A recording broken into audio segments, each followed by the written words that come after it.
morning, guys. Welcome back to the channel. This morning I am going to show you how to make apple banana muffins. Now, this happens to me more than I'd like to admit. Maybe it happens to you too. You buy fresh fruit with the best of intentions. You're going to get them eaten. Everything's going to be fantastic. Maybe you didn't get them eaten. Maybe your family didn't eat as much as you were hoping they were going to eat. And then those bananas that are beautiful yellow peel, they start to get kind of brown and spotty and they don't really look appetizing anymore. Well, once those bananas go past their nice yellow color and start to get a brown appearance to them, that is the best time to use them in baked goods. So let me give you an example here. I've got one extra banana. See this one? Yeah, nobody's gonna eat that banana, but it's gonna be great for muffins. So let me show you what I got going on here. This is gonna be, like I said, it's banana apple muffins. And let me show you all my ingredients that I've got here. And let me start in order. I've got my this is 2 apples. Peeled them, cored them, diced them up into little teeny tiny pieces. So my 2 cups of apples. I've got 1 cup of mashed bananas. I've got a cup and a half, where is that? Over here. I got a cup and a half of white sugar. I got 2 cups of all-purpose flour, which I've got here. I've got 2 eggs, already got them cracked, ready to go there. And I've got, this is 2/3 of a cup of butter, and I nuked it for about 30 seconds to make it nice and soft so it's easy to mix in. I got a 1/4 cup of milk here. I've got a teaspoon of salt.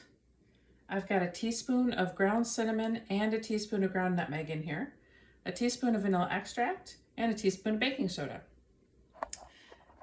Now, I intentionally left the bananas. You're probably looking at me like, crazy lady, those bananas do not look like they were mashed. And you would be correct, they are not mashed.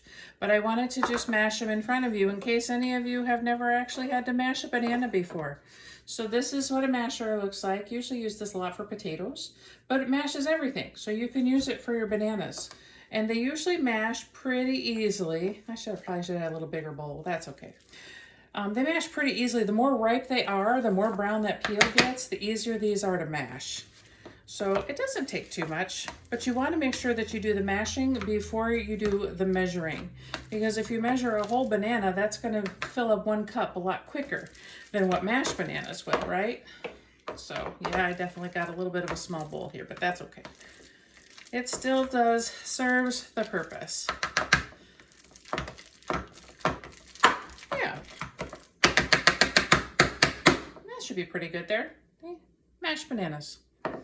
Now, take my spoon, get a little bit out of here, and I couldn't remember exactly how much, if it's 1 banana, 2 bananas, that makes about a cup. So let's measure it just to be sure. I got a cup measure here.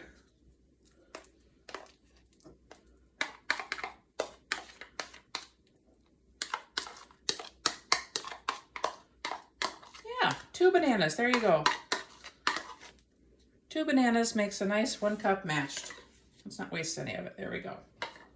Okay, now you'll find whenever you want to make a baked good, most of the time, the way these recipes are going to come together, they're going to tell you to mix the dry ingredients together, and then in a separate bowl, you're going to start with the wet ingredients. So that's exactly what we're going to do here. So, and this recipe is going to go at 375 degrees. So I already got my oven is preheating, so we're good there. So, all right. So let's see what we've got. We're going to mix together our 2 cups of flour, which is here, 1 teaspoon of baking soda, which is here, the 1 teaspoon of salt, the teaspoon of nutmeg, and the teaspoon of cinnamon. So yeah, pretty much all those dry ingredients. The only thing it didn't have us mix yet is the sugar, but that's yet to come. So I got my little dough whisk here, and we'll just mix those ingredients together. Like I said, you've got 2 cups of flour, but you've only got a teaspoon of cinnamon and a teaspoon of nutmeg. You want to get those all kind of mixed together, you know. You don't want them just 1 lump of cinnamon in your finished recipe. So you just want to get all those dry ingredients mixed together. All right, that's pretty good. Okay, and then this for the second bowl, I have a like a stand mixer. So I'm gonna use the bowl that goes with my stand mixer. If you don't have one, you can use any other bowl. It doesn't have to be a stand mixer. That is absolutely not necessary. And a lot of times when you're doing like muffins and I don't know, pancakes, all that kind of stuff, it's not as thick as bread. So a lot of times you can just mix it with a whisk. So if you don't have a stand mixer, that's okay. Use a whisk, it'll work just fine, okay? All right, so what are we mixing in here? This is where we're going to be in our butter, our sugar, and our butter. Let me just make sure I get the rest of that butter out of there because everybody loves butter, right? You don't want to skimp on the butter. Okay, so I got the butter cleaned out there. And we're gonna mix the butter and the sugar until it is a light and fluffy. All right, let's go over here.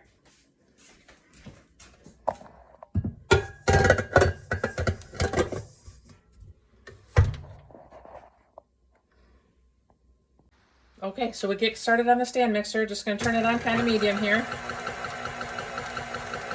The nice thing about the stand mixer is we can just leave this while we work on the rest of our recipe.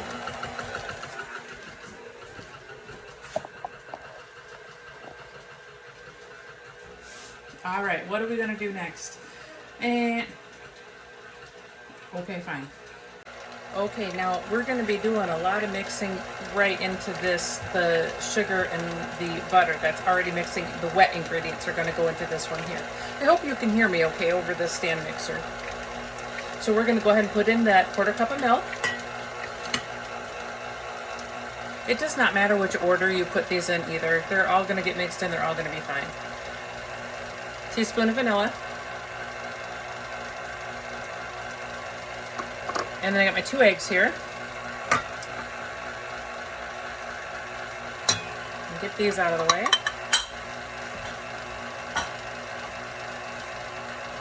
All right, and then once those are mixed in, kind of push down a little bit. If you're using this kind of bowl, you just want to kind of push down a little bit if you're using electric mixers, just to make sure that nothing's getting missed. You want it all to be getting mixed in there around the edges. All right, that's mixed in pretty good there.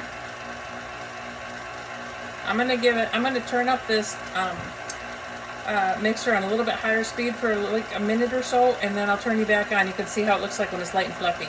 All right, I'm just gonna show you what the light and fluffy looks like here real quick. Look how well you can see that on the camera. That's about what it should look like when you're done mixing that side. Now, if you are using your hand to mix this and you're just whisking the best you can and it's not quite as light and fluffy as you'd like, that's okay. Keep going anyway. Don't kill yourself. This is a very forgiving recipe, okay? So, we've got it light and fluffy. Take that out of there. We're not gonna need that. Well, yes, we are.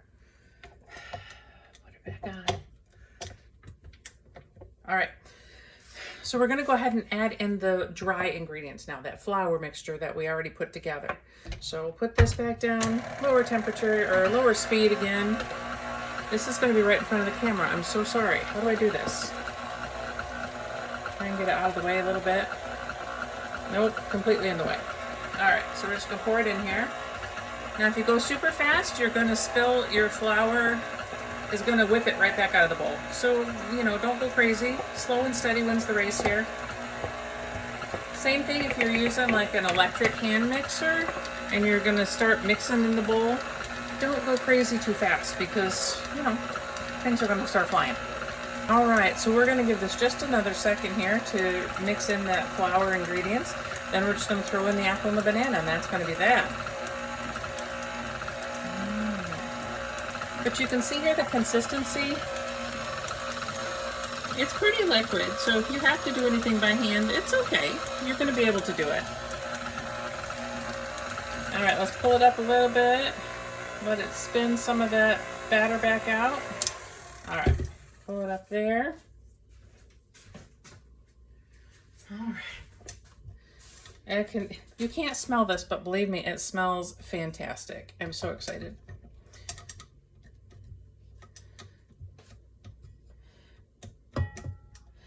Anybody's mom ever let you lick the beaters when you were a kid? If so, don't ever do it with anything that has raw egg in it and raw flour. Just use that for frosting. All right, let's get this out of here. All right, pour in our apple.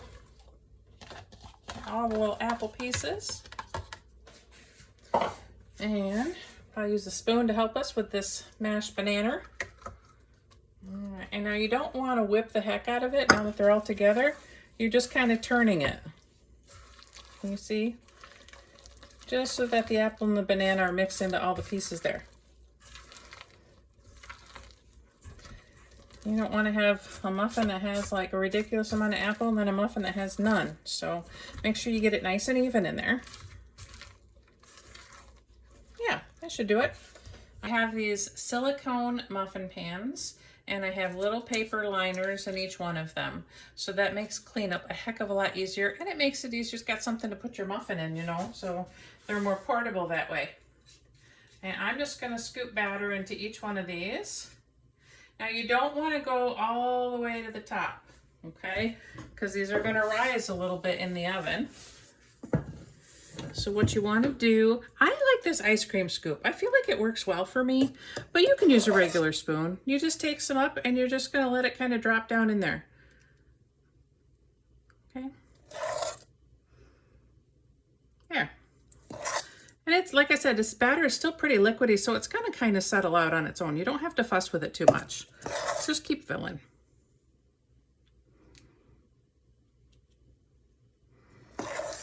Get a little bit in every one. We'll go on fast speed.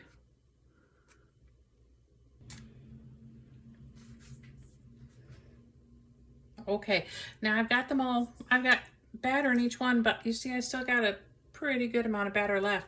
So what I'm gonna do next, I'm just gonna try and top them off a little bit so they're all kind of even and I use up my batter. All right, there we go. Muffins are ready to go in the oven. I got it set to 375. Let's pop them in. And they're going to cook. How long the heck is it going to cook? All right, so they're going to cook for about 25 minutes. And then I'll take them out and I'll let you see the finished product. All right, guys, it's been 25 minutes and I got the muffins out of the oven. And here, let's take a look at these. They are done. Looking fantastic. I don't know that I can get it on camera, but I have like a little rack that I put underneath here to just get them up off of the surface a little bit, and that just helps promote like circulation to help them cool off and stop the cooking process and all that kind of stuff. So, but they smell absolutely heavenly. Okay, guys, excuse me. One more thing I want to show you. That is just kind of a handy tip. Anytime that you guys are making baked goods, if you're looking at them, you're like, well, the outside looks good. Are they done on the inside? It's hard to tell when you're doing muffins or you're doing breads and so on and so forth. So what you do, you take a toothpick and you take, usually I'll take the biggest one because they're all going to be a little bit different sized, right? So you take it and you put it right down into your cupcake or your bread, whatever it is, and pull it back out. And if it comes out clean, which it did, I don't know if you can see that or not, there's nothing on there.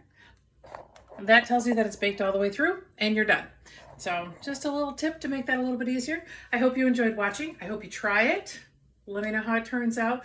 Don't forget, you can totally do this. You can make food happen. All right, take care. Guys, one other thing I want to mention, I almost forgot. Anytime you're doing any kind of baked goods, like muffins, like breads, things like that, you want to let those cool down before you try and cut into them, before you try and take them out of the paper, anything like that, because they're going to kind of crumble. You got to let them cool and you got to let them just kind of set up a little bit before you try and enjoy them. So, all right, take care.